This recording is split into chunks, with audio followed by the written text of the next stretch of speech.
I watched my stepsister Emma sign the contract with trembling hands, her face pale as she realized what she'd just done.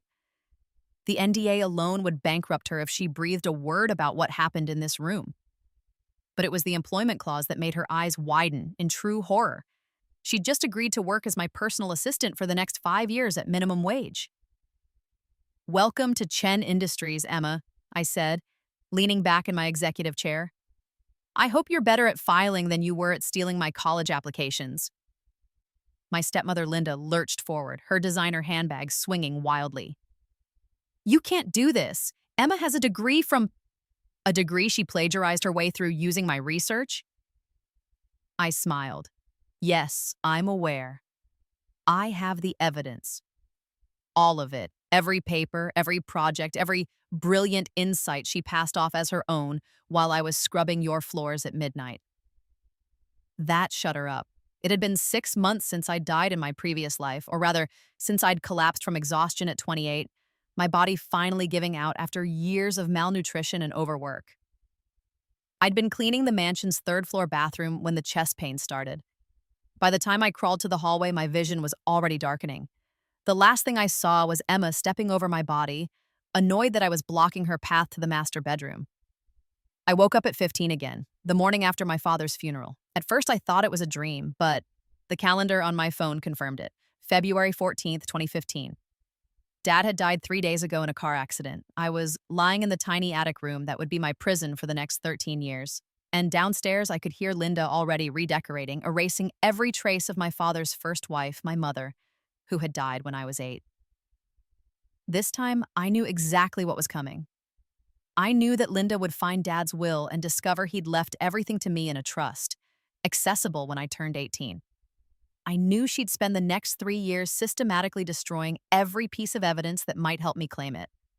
I knew she'd force me to drop out of high school to work as their live-in maid while Emma attended private school. I knew that when I turned 18, Linda would have me declared mentally incompetent through a corrupt doctor, extending her guardianship indefinitely. I knew that I'd spend the next decade as an unpaid servant in my own home, watching Emma live the life that should have been mine. But most importantly, I knew something Linda didn't. Dad's company wasn't the mid-sized pharmaceutical distributor she thought it was. 6 months before he died, Dad had sold Chen Pharmaceuticals to a major corporation for $400 million. The money was sitting in an offshore account, and the only person who could access it was me. But only with the right passwords and security answers, which Dad had encrypted in a letter he'd hidden for me. In my previous life, I never found that letter. Linda destroyed it along with everything else. This time, I found it the very first day. I'd woken up at 3 a.m., my 15-year-old body still thrumming with the phantom pains of my 28-year-old death. I crept down to Dad's study, not yet ransacked by Linda, and went straight to his antique globe, the one he'd brought back from his trip to Morocco. I twisted Morocco counterclockwise 3 times, and the Mediterranean Sea popped open. Inside was a USB drive and a letter in Dad's handwriting. "My dearest Sophia, if you're reading this, I'm gone. I'm sorry I couldn't be there to protect you from what's coming. I knew Linda married me for money, but I was lonely after your mother died and I made a mistake. I've tried to safeguard your future, but I know Linda will fight you for every penny. The USB contains all the passwords and account information you'll need. The main account is in the Cayman Islands under the name Chen Whitmore Trust. You'll need your birth certificate, my death certificate, and the answer to the security question I set up. What did we have for breakfast the morning Mom died?" "I know you remember, sweetheart. Blueberry pancakes with extra syrup, your favorite. You spilled some on your yellow dress, and Mom laughed and said you looked like a beautiful mess. The trust contains $380 million, the sale of the company minus taxes and my final charitable donations. It's yours, all of it, but you can only access it after you turn 18. Until then, the money will continue to grow in secure investments. I've also set up a second smaller account you can access immediately, $2 million in cash for emergencies. The account number is on the USB. Use it wisely. I'm sorry I won't be there to see the brilliant woman you'll become, but I know you'll do great things. You have your mother's intelligence and kindness and my stubborn streak. Don't let anyone make you feel small. I love you more than anything in this world."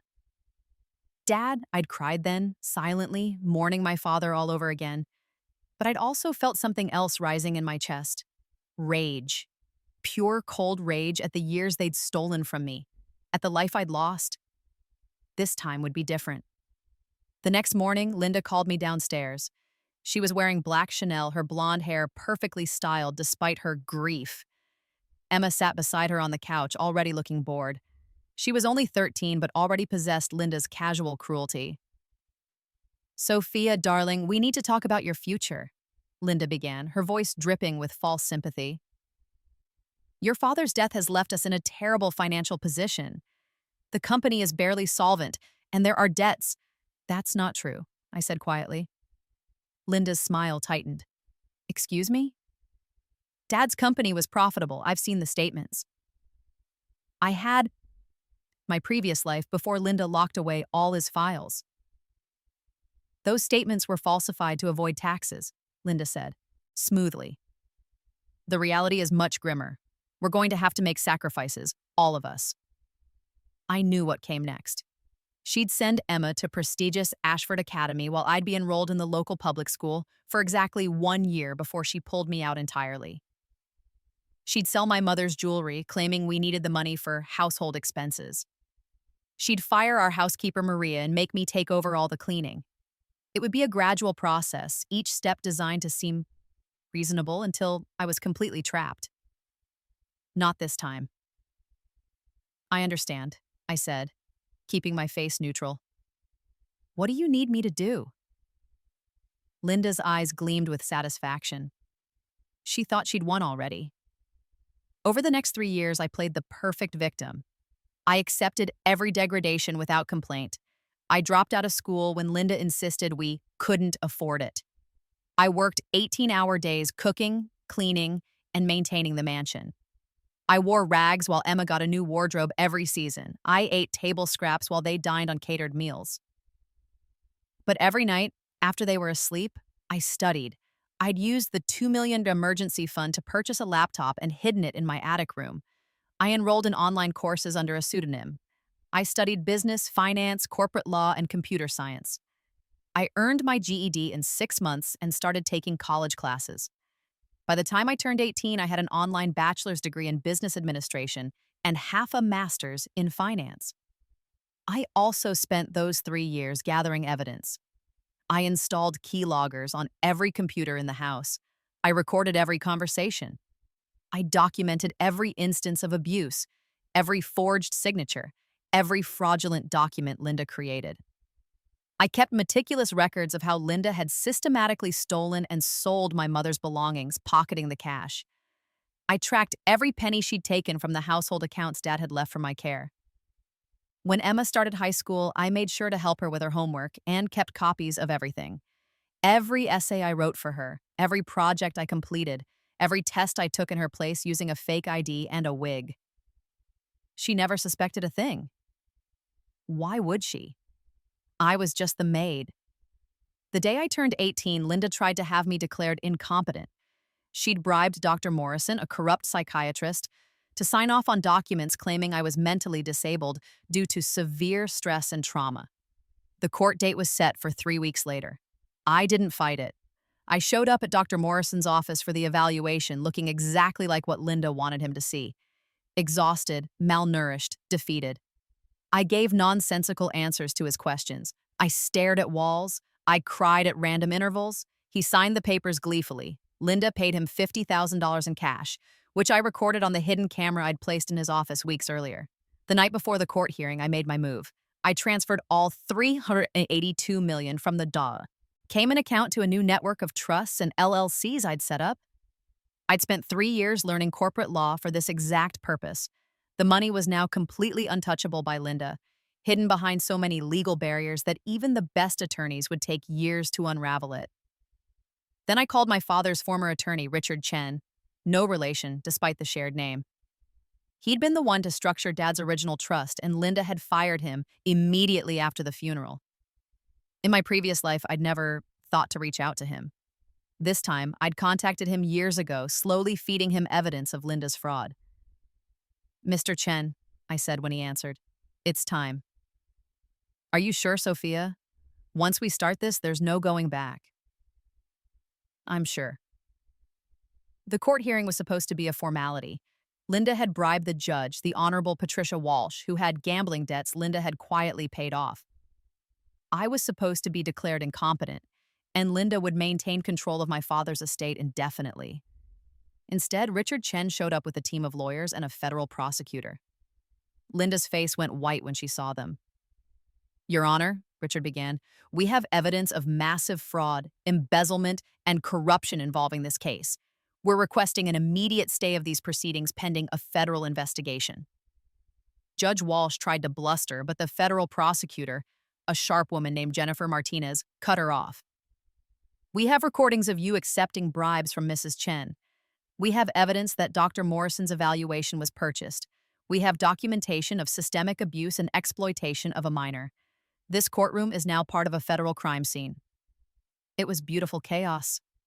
Linda screamed. Emma cried. Dr. Morrison tried to run and was tackled by federal agents in the hallway. Judge Walsh sat frozen, knowing her career was over. And I sat quietly in my threadbare dress, watching my tormentor's world collapse. The investigation took 6 months. During that time, I moved out of the mansion and into a luxury apartment downtown, paid for with my own money. I hired a full staff, not to serve me, but because I wanted to provide good jobs with excellent benefits.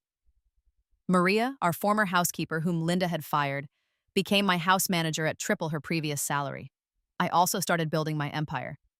Chen Industries began as a venture capital firm. I used my $382 million to invest in promising startups, particularly in biotech and pharmaceuticals, areas where my father's expertise had given me insight. I hired the best analysts, the sharpest legal minds, the most ruthless negotiators. Within 6 months, my portfolio had grown to $500 million, but I wasn't building wealth for wealth's sake. I was building power. I acquired the company that had bought my father's pharmaceutical distributor. Then I acquired their parent company, then their competitors. I bought the private equity firm that owned Ashford Academy, where Emma had gone to school. I purchased the hospital where Dr. Morrison had privileges. I bought Judge Walsh's mortgage from her bank. I didn't just want to win. I wanted to own the entire board. The federal investigation concluded with multiple indictments. Linda was charged with fraud, embezzlement, forgery, and child exploitation. Dr. Morrison lost his medical license and faced criminal charges for the fraudulent evaluation and dozens of others he'd performed for cash. Judge Walsh was disbarred and charged with corruption. Emma wasn't charged criminally. She'd been a minor during most of the abuse. But her academic record was destroyed when I provided evidence of the systematic cheating. Ashford Academy expelled her. The State University rescinded her acceptance. Every scholarship she'd won was revoked. Linda's trial was a media sensation. I sat in the front row every single day, wearing designer clothes and perfect makeup, watching as prosecutor after prosecutor laid out her crimes. The evidence was overwhelming. Recordings of her calling me a burden and a mistake. Videos of her forcing me to work through illness. Financial records showing she'd stolen over $3 million from household accounts meant for my care. Testimony from neighbors who'd heard her screaming at me, threatening me, degrading me. The jury deliberated for less than 2 hours, guilty on all counts. The judge, a new judge, untainted by corruption, sentenced her to 15 years in federal prison. Emma sobbed in the gallery. I felt nothing but cold satisfaction. But I wasn't done. With Linda in prison, Emma was left penniless. The mansion was seized to pay restitution. Linda's bank accounts were frozen. Every asset was liquidated. Emma, now 20, had nowhere to go and no one to turn to. That's when I made my offer. I'm prepared to provide you with housing and employment, I told her in my attorney's office. She'd lost weight, her designer clothes replaced with cheap basics. She looked terrified. Why would you help me? She whispered. I'm not helping you, I corrected. I'm offering you a job. You'll work as my personal assistant. The salary is $30,000 per year, minimum wage for the hours you'll work. You'll live in employee housing. You'll have a 5-year contract with strict performance requirements. If you fail to meet them, you'll be terminated and owe me substantial damages for breach of contract. That's slavery, she stammered. No, I said coldly, but slavery is being forced to work without pay for 13 years. This is employment. You're free to refuse, of course. But I should mention that I've purchased all your debts, student loans, credit cards, the restitution you owe on behalf of your mother. If you don't take this job, I'll pursue collection immediately. Given that you have no degree, no work history, and a criminal record, I don't have a criminal record. You will by tomorrow. I slid a folder across the table. This is evidence of identity fraud. You used my ID to take the SATs. Also evidence of computer fraud. You hacked my email accounts, and evidence of theft. You stole jewelry belonging to my mother. I've been holding on to this evidence, waiting to see if you'd try to make amends. You haven't. So I'll be filing charges unless you sign this contract. She signed. That was 6 months ago. Now Emma arrives at my office every morning at 6 a.m. sharp. She brings me coffee, the expensive kind she used to drink while I had nothing. She organizes my schedule, files my paperwork, and runs my errands. She wears a simple black suit, no designer labels allowed. She lives in a small studio apartment in a building I own, paying rent from her meager salary, and every day she has to watch me live the life she thought she'd stolen. I expanded Chen Industries aggressively. I acquired a chain of luxury hotels. I launched a philanthropic foundation focused on helping abused children and domestic violence survivors. I endowed a scholarship program for students from disadvantaged backgrounds, students like who I used to be. The media loved the narrative. Tragic orphan overcomes abuse to build business empire. I was featured in Forbes, Fortune, and Bloomberg. I gave speeches at conferences. I was invited to the White House. Emma had to schedule all of it. One morning, about 3 months into her employment, she broke down crying at her desk. I heard her from my office and walked out to investigate. "What's wrong?" I asked, though I knew exactly what was wrong. "I can't do this anymore," she sobbed. "Every day watching you, knowing what I did, what we did to you." "Then quit," I said simply. She looked up at me with red, swollen eyes. "You know I can't. The debts. I'll forgive the debts. All of them. You can walk away right now." Hope flickered across her face. Then suspicion. "What's the catch?" "No catch. You're free to go." I paused. "Of course, I'll still file those criminal charges. And without this job, you'll have no income and no reference for future employment. And I'll make sure every company in this city knows exactly who you are and what you did. But you'll be free of me." The hope died. She wiped her eyes and turned back to her computer. "I'll finish the monthly reports," she whispered. I almost felt sorry for her. Almost. Linda's time in prison was harder than Emma's employment. Federal prison isn't kind to women who hurt children. I made sure certain details of her case were well known among the inmate population. She was beaten 3 times in the first year. She spent 6 months in solitary for her own protection.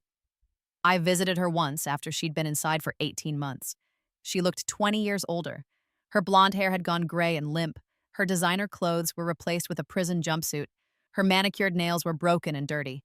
"Sophia," she breathed when they brought her to the visiting room. "Thank God.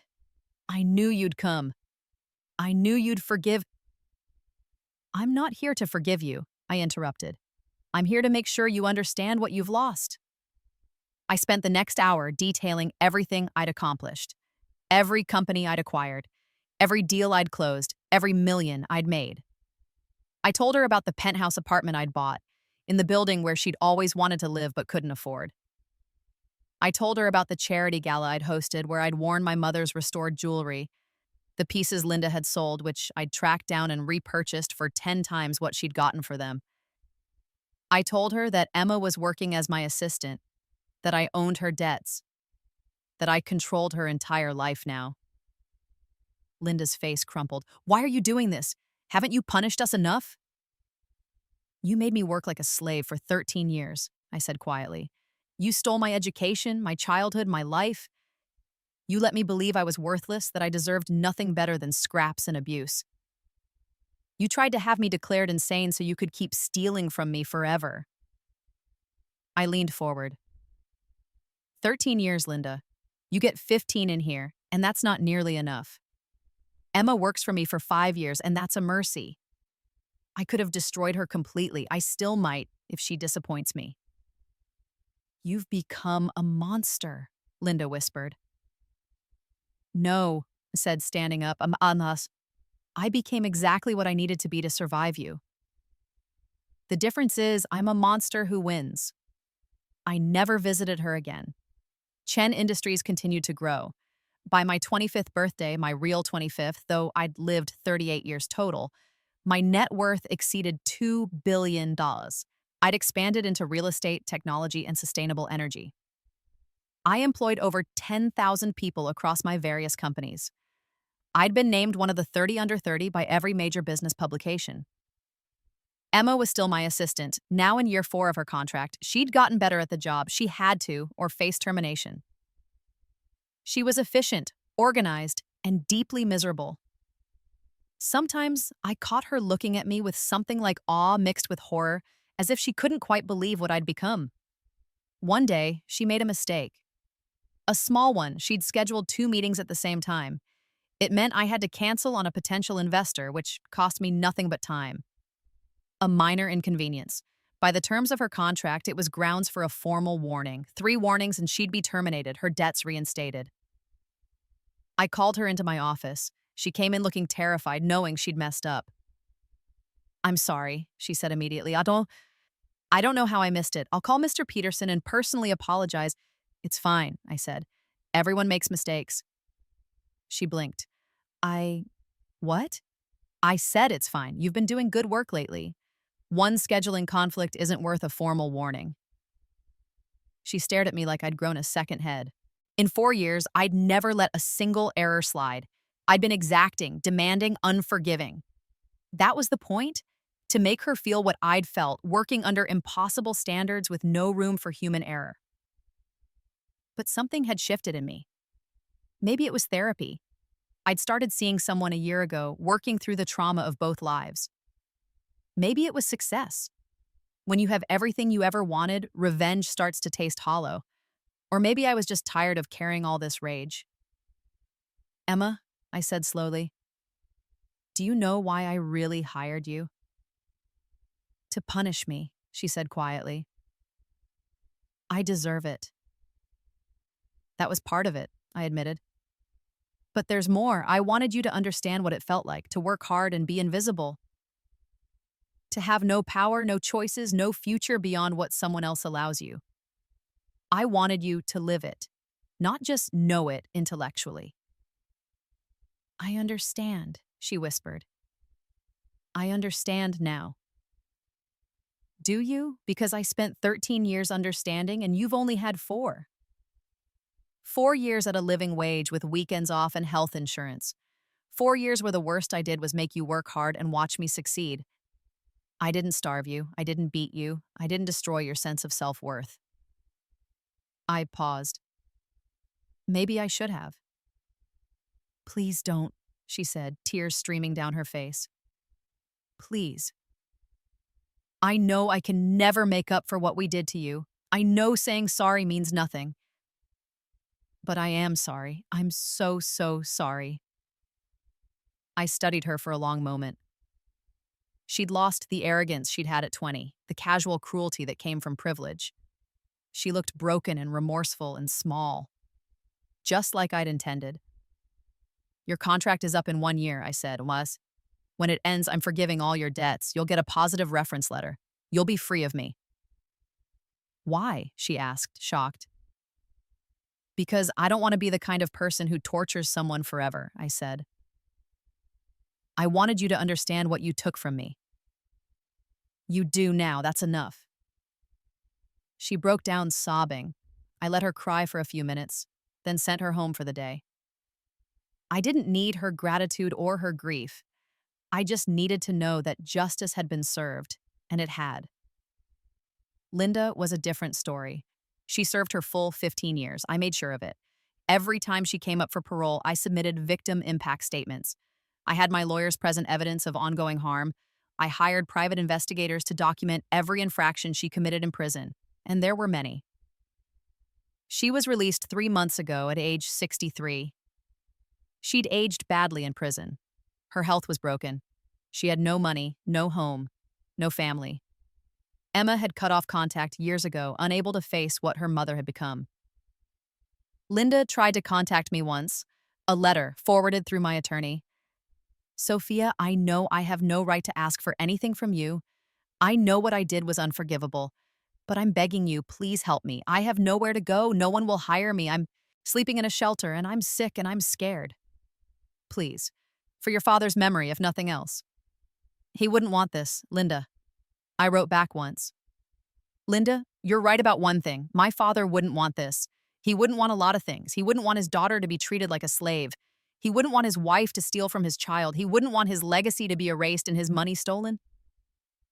But he's dead, and you killed any right to invoke his memory when you destroyed everything he built to protect me.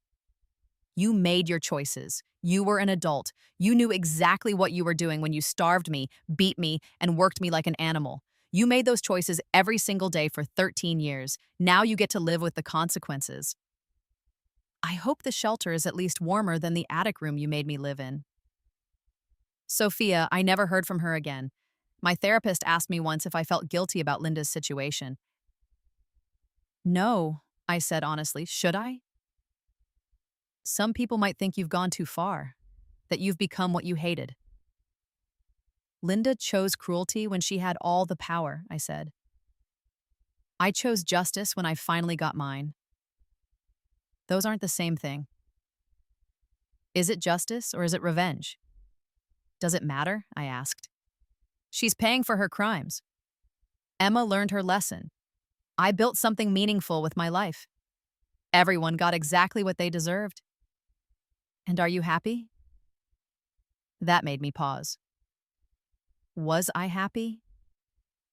I thought about my penthouse apartment with its wall of windows overlooking the city. I thought about my companies, my employees, my foundation helping thousands of kids who'd been where I was. I thought about the scholarship students I'd mentored, the domestic violence shelters I'd funded, the policy changes I'd lobbied for. I thought about the little girl I used to be, sleeping in an attic and dreaming of escape. Yes, I said finally. I'm happy. I'm free. And I won. And that was the truth. Chen Industries celebrated its 10th anniversary last month. I'm 35 years old, or 48, depending on how you count. I've been named one of the most influential business leaders of my generation. My companies are worth over $8 billion. I've revolutionized 3 industries and created thousands of jobs. Emma's contract ended 5 years ago. She took her reference letter and moved across the country trying to build a new life. We don't stay in touch. I heard she's working as an office manager for a small nonprofit, making an honest living and keeping her head down. That's fine. She's not my problem anymore. Linda died last year, heart attack in a county hospital. She was homeless at the time, estranged from everyone who'd ever known her. Emma didn't go to the funeral, neither did I. There's nothing more to say about Linda Chen except that she got exactly what she gave. Nothing. Sometimes, late at night, I think about my first life, about dying at 28 with nothing to show for it but scars and exhaustion, about spending 13 years believing I was worthless. Then I look around my office, the corner office on the top floor of the building I own, and I smile. They tried to bury me. They didn't know I'd already died once. This time, I came back as something they couldn't destroy. This time, I came back as their reckoning. And I built an empire from their ashes.